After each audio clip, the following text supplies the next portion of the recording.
Bem-vindos ao canal Quem Sabe. Vamos falar hoje de mais um fato histórico. Meu nome é Marcos Mendonça. Se gostarem, ao final deem seu like, comentem, espalhem para quem possa gostar desse conteúdo. Aqui eu e minha família queremos sempre passar cultura e conhecimento para todos de forma isenta e real. Falado isso, vamos ao nosso fato. Você já ouviu falar de Cunhambebe e outros líderes e da Guerra dos Tamoios? Não? Então vem comigo!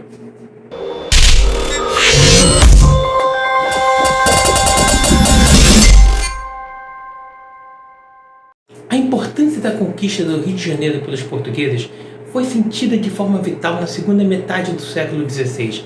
São Vicente era vulnerável pelo norte e pelo sul, enfrentava constantes ataques indígenas, ameaças espanholas e era visitado por navios de outras nacionalidades, principalmente franceses, constituindo um perigo para o patrimônio colonial português. Tomada Guanabara, libertava-se São Vicente, desalojava-se os franceses, acabava com a revolta indígena de impedir a colonização do Brasil. Isso foi feito a partir de muitas batalhas. Os franceses das Franças Antártica não ofereceram a resistência esperada às forças lusitanas, mas os tamoios sim. Eles lutaram por vários anos. A Confederação dos Tamoios foi criada entre os anos de 1554 e 1555 e existiu até 1567. E foi a grande demonstração de amor à liberdade. Foram os Emberé, Cunhambebe, Joguarão, Puraparucatu, Araraí, Coaquira e tantos outros guerreiros autênticos, percussores das grandes jornadas, onde o sangue nativo foi derramado em defesa da terra e dos direitos dos homens. Foi a epopeia das tribos tupinambás do Rio de Janeiro e seus aliados de outras regiões, vítimas de uma chacina há muito tempo. Preferiram a morte honrosa do que ser escravos do conquistador estrangeiro. Morreram como heróis até o último homem. A Emberê, chefe símbolo desses guerreiros, deveria ter sua memória perpetuada. Hoje em dia, você tem muito a aprender com a organização dessa época, pois sem a cultura a qual temos acesso e abandonando outros interesses, eles se reuniram em confederação, marcharam juntos até a morte, pelos direitos de independência e liberdade dos seus povos. Quando da chegada dos colonizadores, os índios não eram povos nômades, eles viviam reunidos em aldeias ou tabas, que se localizavam em pequenas elevações em terras férteis e nas proximidades da floresta e do rio. Ao passar dos anos, eles, com a perda da fertilidade da terra, eles mudavam a aldeia de local, mas sempre próximo ao local onde antes habitavam. As tabas eram normalmente compostas de 4 a 7 habitações retangulares, de grande dimensão e sem divisões internas. No centro da taba ficava a praça ou ocara, onde eram realizados atos de vida social, inclusive grandes assembleias e reuniões de conselheiros. Os tupinambás eram um povo alegre, cantadores, principalmente na aldeia de Uruçumirim, apaixonados pela música e pela dança, sempre com o cauim, sua bebida predileta. Acreditavam que Monã criara a terra e os animais, Amã Atorrapã criou as águas e tinha sua visão do dilúvio bíblico, aonde Irim Magé, o Noé para os índios, salvou-se pela sua bondade. Uma coisa, eles não sabiam do conto bíblico ainda. Mas vamos em outro vídeo tratar de toda a cultura indígena, incluindo essas histórias. Mas vamos à nossa guerra. Martim Afonso de Souza chegou à Bahia de Rio de Janeiro no dia 30 de abril de 1531. Estacionou até 1º de agosto, tempo que criou 2 bergantins, que é uma espécie de embarcação como se fosse uma galé, de 1 a 2 mastros e velas redondas ou velas latinas. Levava 30 remos e era utilizado como elemento de ligação e exploração, como auxiliar de armadas ou em outros serviços do gênero. Era um navio escolhido pelos grandes reis e pelos grandes senhores para sua utilização em cerimônias. Os portugueses, diferentemente dos franceses, quiseram aqui se estabelecer e, conforme o costume da época, tudo que tinha nas terras, incluindo as pessoas, eram propriedade da coroa portuguesa. Os portugueses lançavam canoas pelo litoral, aprisionando índios, de tal forma que o Porto de Santos foi considerado Porto dos Escravos. Várias aldeias destruídas por essas expedições, como a Iperiogue e Angra dos Reis. Com isso, temos pânico e terror que se estabeleceu nas aldeias. Do lado português, várias tribos se uniram, como os Guaianazes de Tibiriçá, assim como os Carijós, para a captura de tribos inimigas.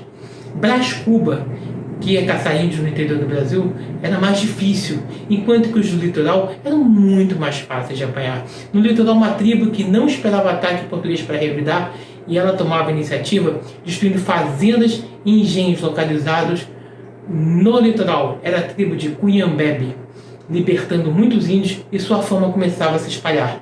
Os índios estavam se rebelando ao trabalho escravo.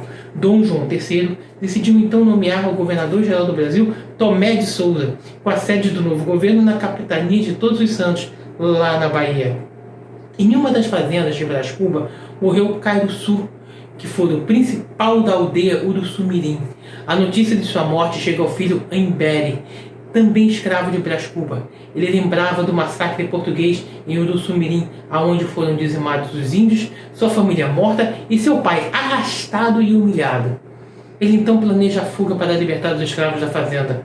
Quando ele foge, ele vai de aldeia em aldeia e segue Aimbere e seu exército, levando o ânimo dos tupinambás, mas também dos guaianazes e carijós, levados à miséria pelos portugueses. O primeiro local conquistado foi a aldeia de Pindobuçu, que ficava na Gávea.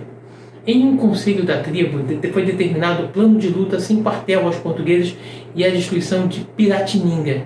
Aimbere propôs que Cunhambebe fosse o chefe supremo da confederação e foi dado o grito de guerra. Surgindo a Guerra dos Tamoios, ataques seguidos às fazendas de São Vicente, mas veio tudo se agravar quando em 1555 chega a Guanabara, se instalando numa feitoria Nicolas Durand Villegagnon. Em 1553, o governador-geral do Brasil já era Duarte da Costa. Os franceses tinham boas relações com os tupinambás. De Bertioga a Piratininga, o medo era constante, pois, ainda com a chegada dos franceses, Cunhambebe queria tomar Bertioga. Após vários dias de ataque infrutífero sem êxito, eles desistiram.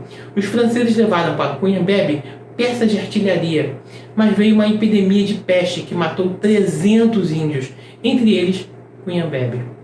Tentaram estabelecer uma nova liderança. Os portugueses se aproveitavam quando os índios saíam para guerrear, para incendiar as aldeias, aprisionando ou matando mulheres e crianças.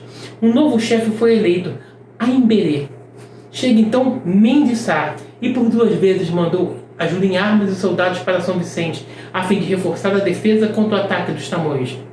Mendes Sá então resolve dar combate ao fronte Coligny, e lá chegou com mais de 1000 homens armados, enquanto que os franceses tinham, no forte, aproximadamente 200 homens.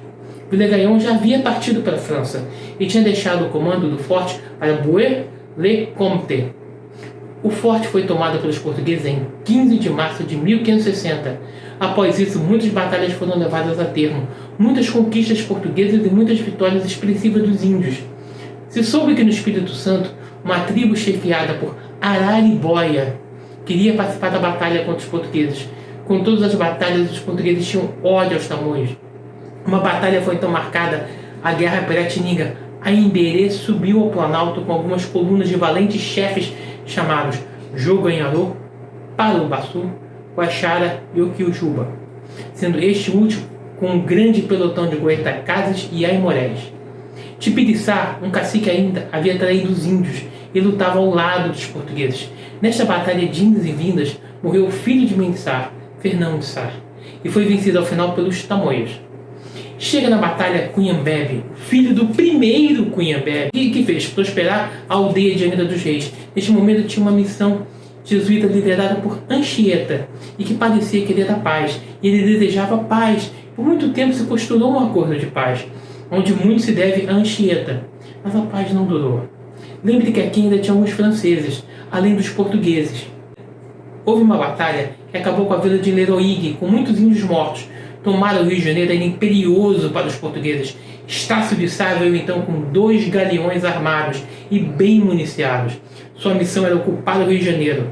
Na equipe de Estácio de Sá estavam alguns grandes nomes, como Nóbrega, Anchieta, Paulo Adorno e agora Araribóia. Estácio de Sá notou que os Tamoios ficavam em uma península do Morro Cara de Cão. Estácio de Sá, desde então, estabelece há algum tempo na cidade do Rio de Janeiro.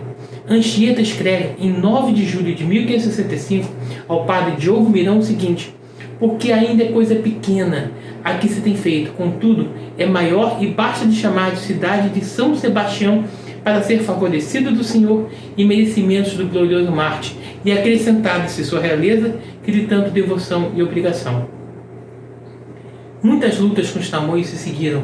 Franceses estiveram em Cabo Frio com propósitos comerciais. Os tamoios estavam restritos da Ponta da Carioca até Paranapuã, e ali resistem por mais de um ano.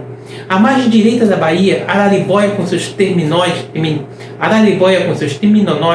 e com a ajuda dos portugueses liquida os tamoios aldeados na região, onde mais tarde seria erguida Niterói. Mendes sai então manda uma esquadra Guanabara que chega em 18 de janeiro de 1567, e com isso, juntamente com o que tinha Estácio de Sá, grupamentos nativos não poderiam resistir. A Imbérê viu a derrota inevitável. Eles então decidiram, morreriam pelos seus ideais, pela sua terra, e no dia 20, a capital dos tamoios foi reduzida às cinzas. Morreram Iguaçu, a Imbérê, morreu Ernesto, um francês que tinha se unido aos tamoios, e a Potira, a sua esposa. Ali se deu o maior massacre de toda a história brasileira. Centenas e centenas de tamoios morreram e seu sangue se uniu às águas do rio Carioca na tábua de Uruçumurim. Depois outro massacre aconteceria na ilha de Paranapuã. Estácio de Sá foi ferido por uma flecha tamoia e morreu em 20 de fevereiro. E foi enterrado no mesmo lugar onde fundou a cidade. Depois tiveram passagens do corpo dele passando, mas ele voltou para o mesmo local. Essa foi a conquista de como surgiu a cidade e da Guerra dos Tamoios.